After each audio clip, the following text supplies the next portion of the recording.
सेबी के पास पड़े हैं 25,000 करोड़ रुपए, जो कि एक अनक्लेम्ड अमाउंट है। उसे कोई भी क्लेम कर सकता है जिन्होंने सहारा ग्रुप की 2 कंपनीज में इन्वेस्ट किया था।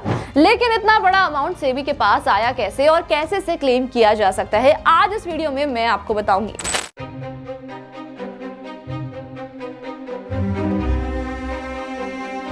लेकिन आगे बढ़ने से पहले अगर आप हमारे चैनल पर न्यू हो तो चैनल को सब्सक्राइब कर लीजिए, बेल आइकन को प्रेस कर लीजिए, इस वीडियो को सभी के साथ शेयर कर दीजिए। सहारा ग्रुप की स्टार्टिंग होती है 1970 से। सुब्रत रॉय, जिनको सहारा श्री के नाम से भी जाना जाता है, उन्होंने इस कंपनी में 2,000 रुपए से इन्वेस्ट किया था और एज एन एम्प्लॉय ज्वाइन किया था। लेकिन जब उन्होंने ये देखा कि कंपनी अच्छा काम नहीं कर रही है तो उन्होंने कंपनी को टेक ओवर किया और साथ में इतना आगे बढ़ा दिया।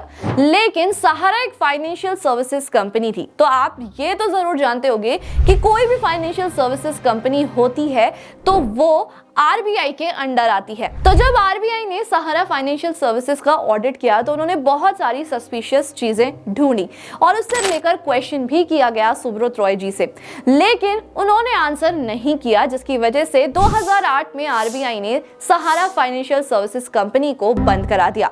लेकिन कहानी यही खत्म नहीं होती है। 2008 के बाद 2009 और 10 में उन्होंने 2 कंपनीज खोली जो कि आरबीआई और सेबी के अंडर नहीं आती थी।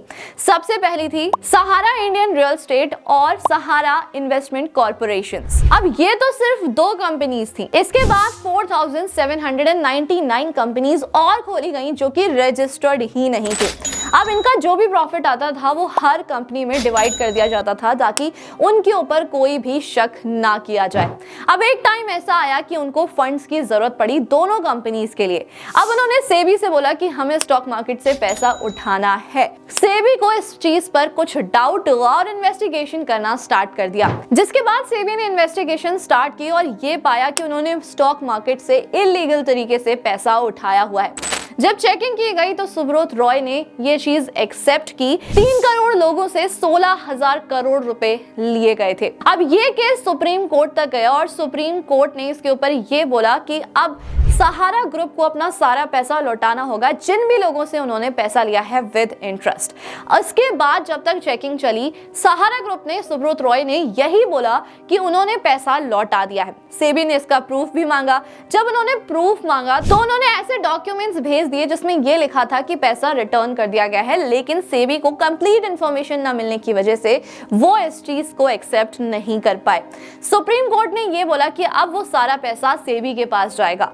सहारा ग्रुप का यानी कि सुब्रत रॉय का कहना यह था कि उन्होंने सारा पैसा लोगों को लौटा दिया है तो उनके पास अब कोई भी पैसा नहीं बचा है। जिसके बाद उन्होंने 5,000 करोड़ समथिंग का डीडी दिया था सेबी को और धीरे धीरे करके उन्होंने सारा अमाउंट उनको वापस किया। सारा तो नहीं, लेकिन हाँ 15,000 करोड़ समथिंग उनको वापस कर दिया। जिसके बाद अब कहानी शुरू होती है कि कैसे सेबी के पास 15,000 करोड़ से 25,000 करोड़ बन गए। इतनी बार पेपर में प्रिंट किया गया, साथ में एडवर्टाइजमेंट भी दी गई बार बार की जिसका भी अमाउंट है वो क्लेम कर सकता है, लेकिन लोगों ने अभी तक भी अपना सारा अमाउंट क्लेम नहीं किया। अभी हाल ही में सहारा श्री यानी कि सुब्रत रॉय की डेथ के बाद ये चीज फिर से सामने आ गई है कि अब गवर्नमेंट क्या करेगी इस पैसे का जो कि 25,000 करोड़ बन चुका है। अब तक 2.5 लाख इन्वेस्टर्स ने अपना अमाउंट क्लेम किया है जो कि 250 करोड़ ही है और बाकी के अमाउंट पर सेबी अभी तक इंटरेस्ट कमा रही है। अब सेबी का कहना तो ये है कि इस अमाउंट को फंड में डाल दिया जाएगा, लेकिन गवर्नमेंट इस चीज को एग्री नहीं कर रही है। गवर्नमेंट एग्री इसीलिए नहीं कर रही है क्योंकि उनका मानना यह है कि जो उन्होंने पोर्टल बनाया था सहारा रिफंड पोर्टल, उस पे अभी भी काम चल रहा है और लोग रिफंड क्लेम कर रहे हैं। तो उनका मानना यह है कि अगर सेबी की तरफ से बहुत जल्दी अमाउंट को फंड में ट्रांसफर कर दिया जाता है तो लोगों का पैसा अटक जाएगा।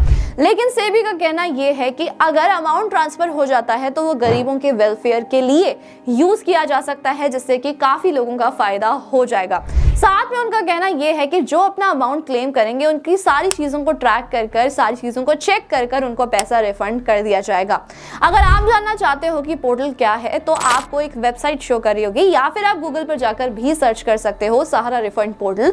आप सीधा साइट पर पहुंच जाओगे और वहां से आप अपना रिफंड क्लेम कर सकते हो। कुछ बेसिक डिटेल्स आपको एंटर करनी होगी, जैसे कि आधार नंबर हो गया, ओटीपी हो गया। ये बेसिक डिटेल्स आप एंटर करने के बाद क्या कर सकते हो, अपना रिफंड क्लेम कर सकते हो। गवर्नमेंट सारी चीजें चेक करेगी और इसके बाद ही आपका रिफंड देगी। अगर मैं एनुअल रिपोर्ट की बात करूं तो सेबी को 19,650 एप्लीकेशंस रिसीव हुई थी, जो कि 53,687 अकाउंट से रिलेटेड थी। ये मैं बात कर रही हूँ 2023 31 मार्च तक की, और इसमें जो टोटल अमाउंट रिफंड किया गया वो है 138 करोड़, जो कि 17,526 एप्लीकेशंस को किया गया था, 48,326 अकाउंट से रिलेटेबल, और साथ में इसमें 67.98 करोड़ का इंटरेस्ट अमाउंट भी ऑलरेडी एडेड था। वही अगर मैं बात करूं जो एप्लीकेशंस रह गई हैं जिनको नहीं देखा गया, उनको क्लोज कर दिया गया क्योंकि उनको किसी भी तरीके से ट्रेस नहीं किया गया था, और उनकी जो इन्फॉर्मेशन थी वो भी सहारा ग्रुप कंपनीज की तरफ से प्रोवाइड नहीं कराई गई थी। अब जो लास्ट स्टेटमेंट आया था सेबी की तरफ से, उन्होंने यही बताया था कि 17,526 एप्लीकेशन को टिल 31 मार्च 2022 तक 138 करोड़ का रिफंड कर दिया गया है। साथ में उनका ये भी कहना था कि जो उनका बाकी अमाउंट है वो नेशनलाइज्ड बैंक में इन्वेस्ट कर दिया गया है, डिपॉजिट कर दिया गया है। अब जो 15,000 करोड़ सेबी के पास गए थे वो इंटरेस्ट लग कर आज के टाइम पर बन चुके हैं 25,000 करोड़ रुपए। सवाल यहाँ पर ये आता है कि अगर गवर्नमेंट को ये पैसा इंडियन सिविलियंस को वापस करना ही था, जिसका पैसा उनको वापस करना था, तो 11 साल से गवर्नमेंट इतनी एक्टिव क्यों नहीं थी? और जैसे ही सुब्रत रॉय की डेथ के बाद ये चीज सामने आई तो गवर्नमेंट का कहना ये है कि इस अमाउंट को या तो फंड में ट्रांसफर कर दिया जाएगा या फिर लोगों को रिफंड कर दिया जाएगा। तो अभी तक 11 साल तक गवर्नमेंट कहां थी? क्यों नहीं गवर्नमेंट इस पैसे को रिफंड कर रही थी या फिर इसके बारे में कुछ बोल रही थी? आप इस बारे में क्या सोचते हो मुझे कमेंट करके जरूर बता देना। अगर आपने आज से इन्वेस्टमेंट स्टार्ट नहीं की है तो आपको इन्वेस्टमेंट स्टार्ट करनी चाहिए, जिससे कि आपको एक फाइनेंशियल सिक्योरिटी भी मिलती है और आने वाले टाइम में आप अपने आप को एक फाइनेंशियल फ्रीडम भी दे सकते हो। इन्वेस्टमेंट करना सभी के लिए काफी ज्यादा इंपॉर्टेंट होता है, लेकिन इन्वेस्टमेंट चाहे म्यूचुअल फंड में हो, स्टॉक में हो या फिर बॉन्ड्स में हो, उसके लिए आपको एक डीमैट अकाउंट की जरूरत तो जरूर पड़ती है। डीमैट अकाउंट का लिंक आपको हमारे डिस्क्रिप्शन बॉक्स और पिन कमेंट में मिल जाएगा, आप जाकर चेकआउट कर सकते हो।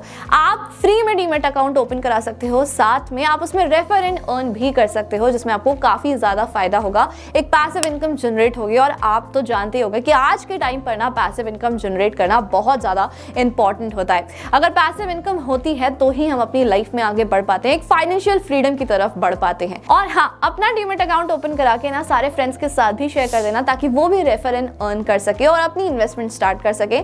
इस वीडियो को सभी के साथ शेयर कर देना, एक अवेयरनेस फैला देना कि जिसका भी अनक्लेम्ड अमाउंट रखा है सहारा ग्रुप का, वो क्लेम कर लें ताकि उनके पास भी पैसा चला जाए। और ऐसे इंटरेस्टिंग वीडियोस के लिए हमारे चैनल को सब्सक्राइब करना, बेल आइकन को प्रेस करना बिल्कुल मत भूलना। Thank you so much.